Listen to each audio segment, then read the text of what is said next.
आप लोग निकल लोगों को कहना चाहता हूँ, जुमे की कॉल दी है, जुमे के दिन नमाज के बाद आप अपने शहरों में देखें, जो क़यादत नहीं निकलती है मेरे पीछे तो लग जाते हो, ऐसी क़यादत को मत छोड़ो जो एहतजाज से पीछे रहती है। हमें इस वक्त में खान को वही चीज़ जो ज़रूरत है वो है कामयाब एहतजाज की, रैली की शक्ल में हो, जलसे की शक्ल में हो, जुलूस की शक्ल में हो। आजकल सिर्फ और सिर्फ एहतजाज पे फोकस करें। ज्यादातर लोग सिर्फ ओहदों तक महदूद है पीटीआई में, क्या ज्यादातर लोग ओहदों तक महदूद है? खान के लिए जान हाजिर है इंशाअल्लाह। मैं अपनी ज़ात की बात करूंगा, मैं कोई ओहदा हो या ना हो, पहले दिन से एहतजाज पे हूँ और आज तक हूँ, और अकेले जितने मैंने एहतजाज किए हैं शायद बलिहाज़ मजमूई इतने ज़्यादा तमाम साहब वफाकी को बहुत की मावनत भी है, कच्चे और पक्के के डाकू कंट्रोल नहीं हो रहे, मासूम लोगों को उठाया जा रहा है, क्या उसको एस्टेब्लिशमेंट की कच्चे के डाकू हो, पक्के के डाकू हो, शहरों के डाकू हो, ऐवानों के डाकू हो, हर तरफ डाकू है, ठीक है ना, डाकू राज है, ठीक है ना जी। और ये कच्चे के डाकू तो बेचारे वैसे बदनाम हो गए, दो बंदे जो हैं वो अगवा करके बता ले लेते हैं। यहाँ पे तो जो डाके पड़ रहे हैं, एक सेनेटर 70 करोड़ में बना है, तो लिहाजा वो डाके बड़े हैं या ये इनके 50। अच्छा बुशरा बीबी अगर इमरान खान आप अक्सर मुश्किल वक्त में आप आवाम को दिलासा भी देते रहे हैं, जैसे आपने ईद से पहले कहा कि छोटी ईद की मिठाई खान साहब बाहर आके खाएंगे, फिर आपने कहा बड़ी ईद पे वो बकरा भी ज़बह करेंगे, अभी किन अल्फाज में ये बकरा वाली बात आपने खुद शामिल कर दी।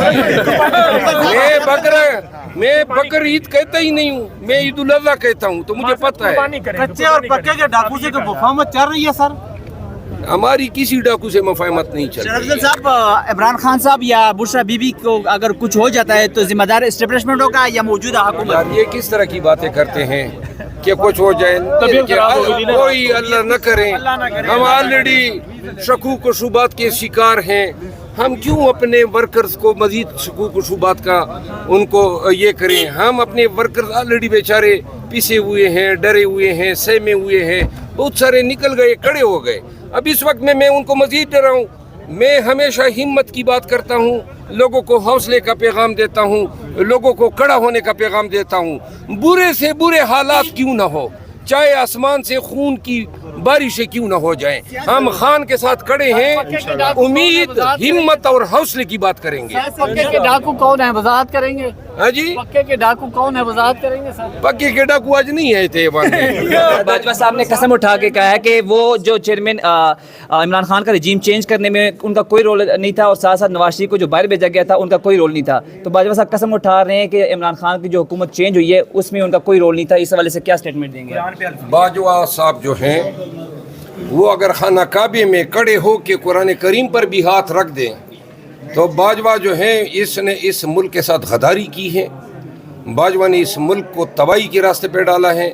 बाजवा रिजीम चेंज का मेन आर्किटेक्ट हैं, और कुरान देने से उसके वो अवामिल तो पोशीदा नहीं होते हैं जो अपने दौर में बैसियत आर्मी चीफ उसने इमरान खान की हुकूमत को गिराने के लिए अदा किए। सब कुछ उसके दौर में हुआ। मौलाना फजल रहमान साहब जो हैं ऑन रिकॉर्ड इसका इकरार कर चुके हैं।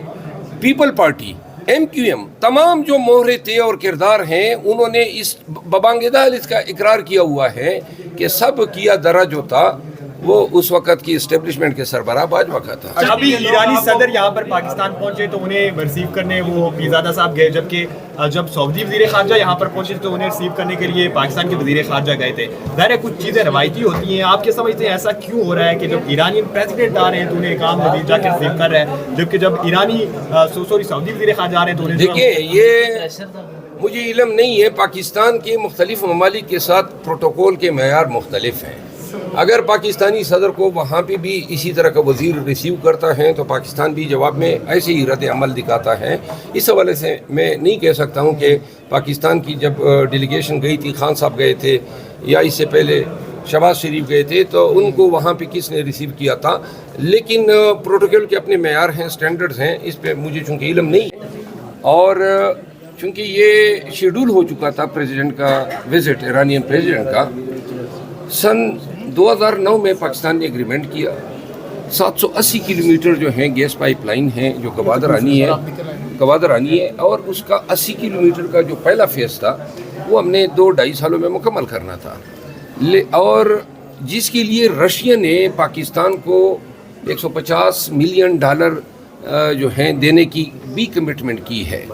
लेकिन ईरान पे सैंक्शंस आए, और अब ईरान पे सैंक्शंस आने के बदौलत पाकिस्तानी जो हैं वो गैस की लोड शेडिंग का शिकार हैं। इतनी हमारे अंदर कौमी और अखलाकी जुर्रत ही नहीं है कि हम अपने फ़ायदे के लिए, एक तो कीमतें कम हैं, नंबर 2 ईरान का जो गैस का रिज़र्व है वो रशिया के बाद दुनिया का सबसे बड़ा गैस रिज़र्व है। हमारा जो गैस रिज़र्व है पाकिस्तान का वो हमारे 12 साल से ज़्यादा हमारी ज़रूरियात को पूरा नहीं कर सकता, और जिस बेदर्दी से हम गैस के वसाइल को खर्च कर रहे हैं, आबादी बढ़ रही है, ज़रूरियात बढ़ रही है, इंडस्ट्री की तकाज़े बढ़ रहे हैं, तो ये 12 साल भी पूरा नहीं हो पाएगा। ऐन मुमकिन है कि एक वक्त ऐसा आए कि पाकिस्तानी 7-8 साल के बाद गैस से महरूम रहे। आज फेज़ 1 पे जो कास्ट आने हैं वो 2009 में इसका 1/3 आने थे। अब ईरानियन प्रेसिडेंट आया, अमेरिका ने कहा हुआ है, जो ये हुकूमत है अमेरिकन की बाजगुजार हैं, अमेरिकन की तफेली हैं और अमेरिकन की ब्लेसिंग से बनी है। इस हुकूमत को कहा गया है कि चाइना, रशिया और ईरान पाकिस्तान की डिक्शनरी में कहीं नहीं होने चाहिए, तो लिहाजा सदर ईरान आए, बताया गया कि फ़लाँ ने वसूल किया, फ़लाँ पीरे, फ़लाँ ने खाना किया। असल बात ये पाकिस्तानी ये सुनना चाहते हैं कि आपने गैस पाइपलाइन पे बात क्यों नहीं की। चाहिए तो ये था कि दोनों वज़ीर आज़म और सदर ईरान ये इकट्ठे बैठ के पाकिस्तानियों को बताते कि हमने ये प्रोग्रेस कर ली है। ईरानी पार्लियामेंट ने 2 हफ्ते कबल अपनी गवर्नमेंट पे प्रेशर डाला है कि 2024 मार्च जो गुजर चुकी है, इन्होंने पाकिस्तान ने इम्प्लीमेंट नहीं किया उस एग्रीमेंट को, तो लिहाजा हमारे ज़िम्मे $17-18 बिलियन इंटरनेशनल आर्बिट्रेशन में अगर वो हमें खींच के ले गए तो हमें जुर्माना अदा करना पड़ेगा। और गवर्नमेंट ऐसी गवर्नमेंट का होना ना होना एक ही बराबर है। शुक्रिया।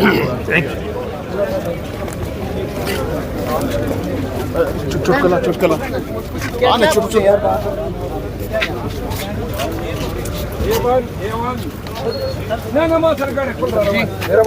अच्छा कादरी रवानी करना सर